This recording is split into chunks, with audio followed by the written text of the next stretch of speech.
Eux, ils marchent par la foi et non par la vue. Mais moi, je vous conseille vivement de marcher par la connaissance scientifique et historique, notamment celle de nos ancêtres kémites, par les 5 sens et par l'intelligence. Hotep, vive l'Afrique éternelle et que Dieu vous bénisse. Abou Apia.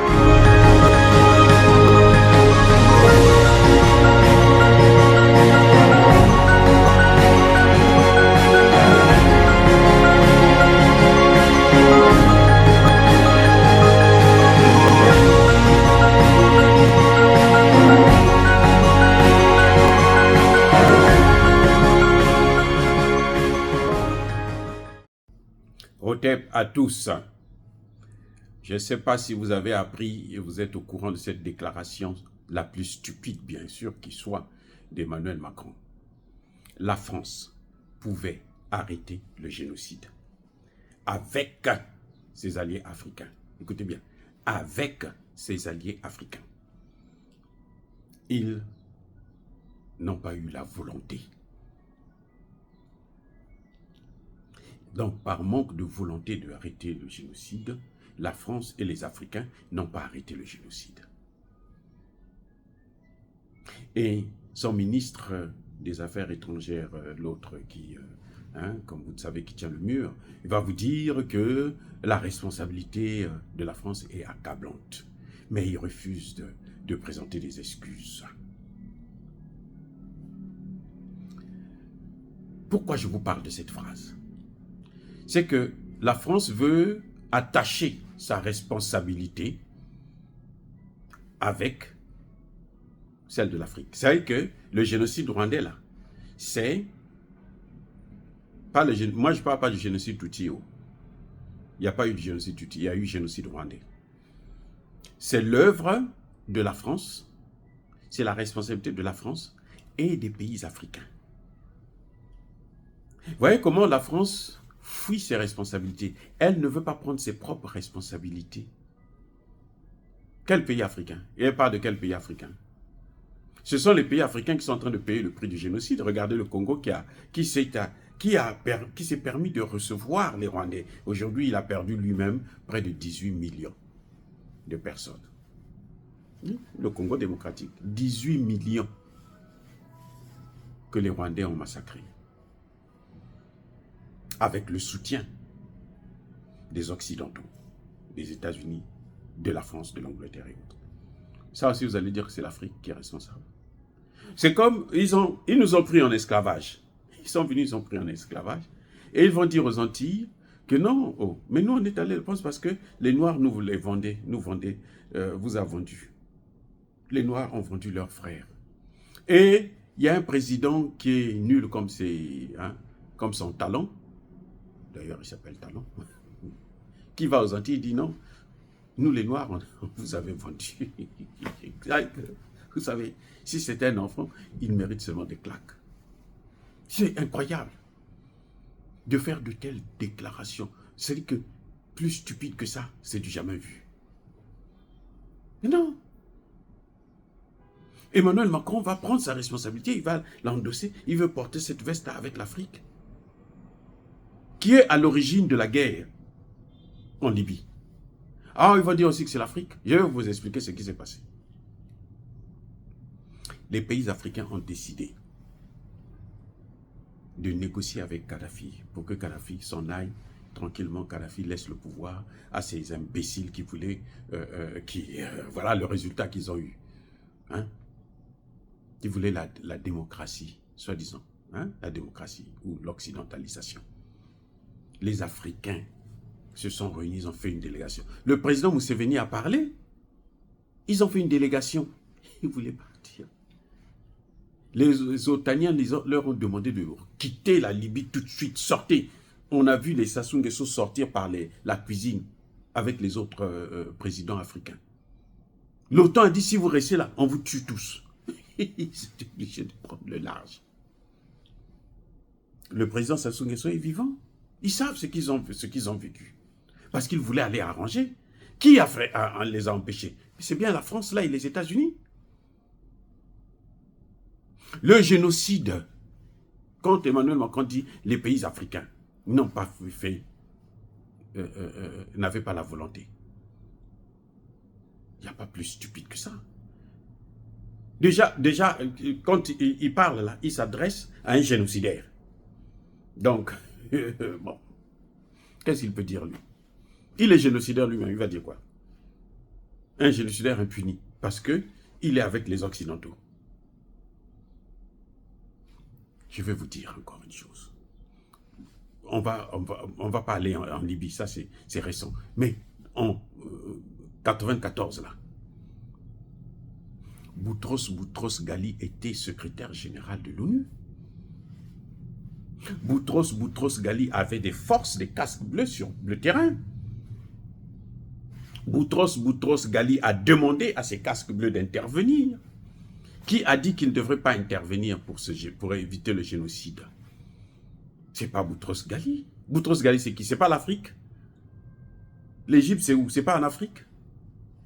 Ah, mais ça dit qu'Emmanuel Macron, ce type-là doit repartir à l'école. Je vous dis, c'est dit qu'il est trop nul.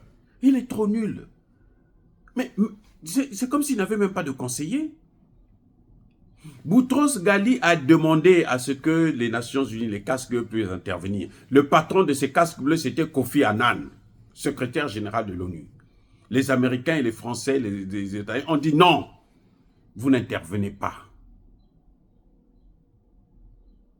C'est d'ailleurs le problème qui a fait que les Américains ont refusé de donner un second mandat à Boutros Ghali, malgré, c'était un mandat africain, tous les pays africains. J'étais là, à New York déjà. Je venais d'arriver à New York. Tous les pays africains ont dit, nous soutenons Boutros Ghali. Je dis bien, tous les pays africains. Ils étaient unanimes, il n'y avait pas de... Ils disent, nous, on veut qu'il soit reconduit. Les Américains ont dit non. Parce que il avait voulu envoyer les casques bleus intervenir. Arrêter le génocide. Et qui les ont pris à la place de Boutros Ghali? Mais ils ont mis celui qui avait exécuté l'ordre. Kofi Annan. C'est à Kofi Annan qu'on avait dit, n'interviens pas. Et on va te donner le poste de secrétaire général. C'est ce qui s'est passé. Et maintenant, Emmanuel Macron vient dire que c'était les Africains qui n'étaient pas... Les Africains étaient avec eux quand ils complotaient pour massacrer. Mais attendez, qui soutenait le président Abiyarimana? Qui ne voulait pas que Abiyarimana puisse négocier? Les négociations qu'il y a eu à la dernière minute là, c'était... Mais Abiyarimana a forcé la porte. Abiyarimana s'est plaint auprès de Mobutu. Mobutu a parlé. Il dit, mais attendez, mais ce type-là, les Français, là, Mitterrand, là, ne veut pas que nous, je puisse m'entendre avec mes frères. Abiyarimana. Il a dit à Mobutu. Mobutu nous a révélé ça. Vous voyez comment ce minable de Macron est complètement dingue? Comment il est dingue? Il veut nous accuser d'être à l'origine du génocide rwandais que eux ils ont organisé parce que en fait, ils voulaient s'attaquer au Congo démocratique. Tout ce que vous avez vu là, c'était pour attaquer le Congo démocratique. L'homme qu'on voulait d'abord abattre, en fait, c'était pas Abiyarimana, c'était Mobutu. Mobutu a échappé de justesse. Et le génocide qu'ils ont organisé là, l'homme qui est à l'origine de ce génocide, c'est celui qui a donné l'autorisation qu'on détruise l'avion d'Abiyarimana. C'est qui? C'est Kagame. Mais quand Kagame détruit l'avion d'Abiyarimana, il ne savait pas qu'il y aura des représailles. Ils se sont entretués. Et eux, ils savaient que les Américains savaient, les Anglais savaient. Voilà, ça dit que... Attendez, au Soudan, là, c'est qui est en train de faire ça? Ce n'est pas les mêmes Occidentaux? Au Soudan. Au Congo démocratique, là, qui ne veut pas que ça s'arrête? Qui va voir tous les pays africains pour qu'ils ne puissent soutenir Kagame? Pour que Tshisekedi puisse céder ses terres les terres du Congo au Rwanda? Qui demande ça? Mais c'est bien les États-Unis, c'est bien la France, c'est bien l'Angleterre. Ils sont allés signer les accords d'exploitation des matières premières qui se trouvent au Congo. Mais attendez, mais c'est-à-dire que Emmanuel Macron, moi je ne comprends pas. Même l'animal, le mouton, ne peut pas réagir comme ça. C'est tout ce qui sort de sa bouche là. C'est contraire à l'ordinaire. C'est-à-dire que c'est pas un être humain qui parle. Vous avez l'impression que ce type-là, il ne vit pas sur la même planète que nous. Et il ment comme il respire. Ce génocide pouvait être arrêté. Quand Kagame dit « la communauté internationale ne nous a pas aidés », Kagame lui-même, il sait que c'est lui qui était à l'origine de ce génocide. Il parle de quelle communauté internationale? La communauté internationale, vous avez entendu les pays africains. Vous avez déjà entendu les pays africains se plaindre qu'il y a tel problème en France, aux États-Unis. Lesquels qui ont amené le terrorisme dans le Sahel? Ce n'est pas les mêmes. Mais c'est ce qu'ils font en Afrique. La seule chose qu'ils savent faire, c'est ça. Quand ils n'arrivent pas à piller les matières premières, ils détruisent. Ils organisent un chaos. De telle sorte que ce chaos-là, on va faire appel à eux.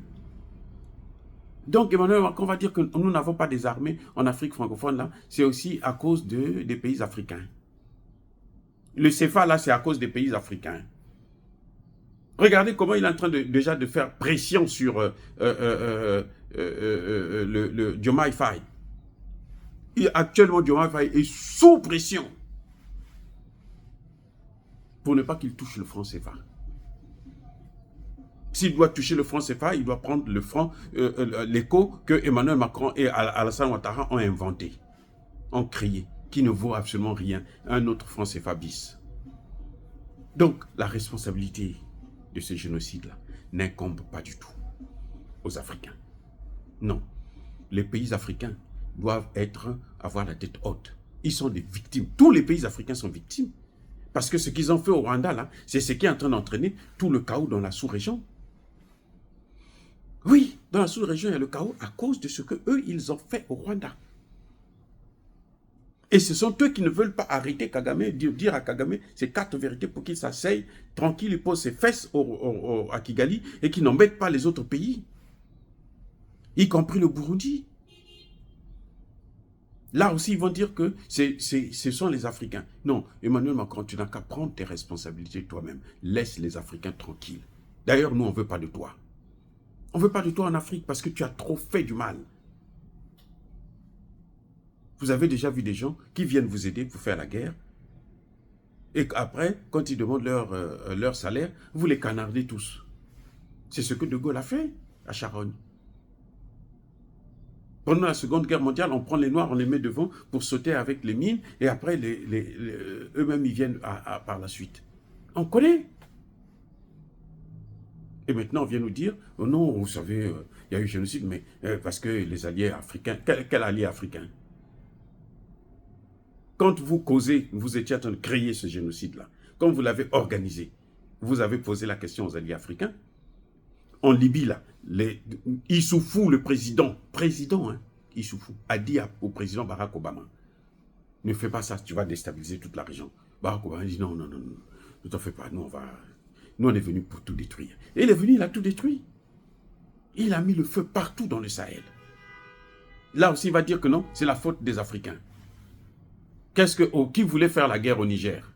C'est pas Emmanuel Macron? Il allait dire c'est la faute des Africains. Les Africains se sont battus, la CEDEAO s'est battue. C'est bien fait d'ailleurs pour les gens de la CEDEAO. Ça allait embraser toute la région. Et ils allaient se dire non, ce sont les Africains. Vous savez, les Africains, ils sont toujours comme ça. Ce sont des animaux, ils sont bêtes, ils se font que se battre entre eux. Alors ce sont eux qui allument le feu. Donc, bien-aimés frères et sœurs, soyez bénis. Je persiste et je signe. Soyez abondamment bénis par le Dieu des Kémites et par nos ancêtres en Jésus. Mais que tous ceux qui persécutent le continent africain le pillent et le déstabilisent, qu'ils soient noirs, blancs, chinois, arabes, juifs, indiens ou qui qu'ils soient punis, maudits, foudroyés, neutralisés, écrasés, effacés par le Dieu des Kémites et par nos ancêtres angélisés.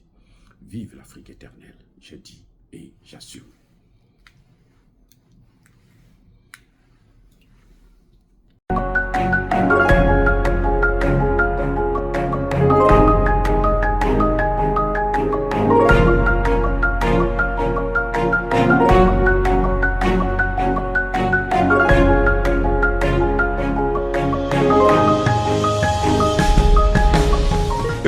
marche par la foi et non par la vue, mais moi je vous conseille vivement de marcher par la connaissance scientifique et historique, notamment celle de nos ancêtres kémites, par les 5 sens et par l'intelligence.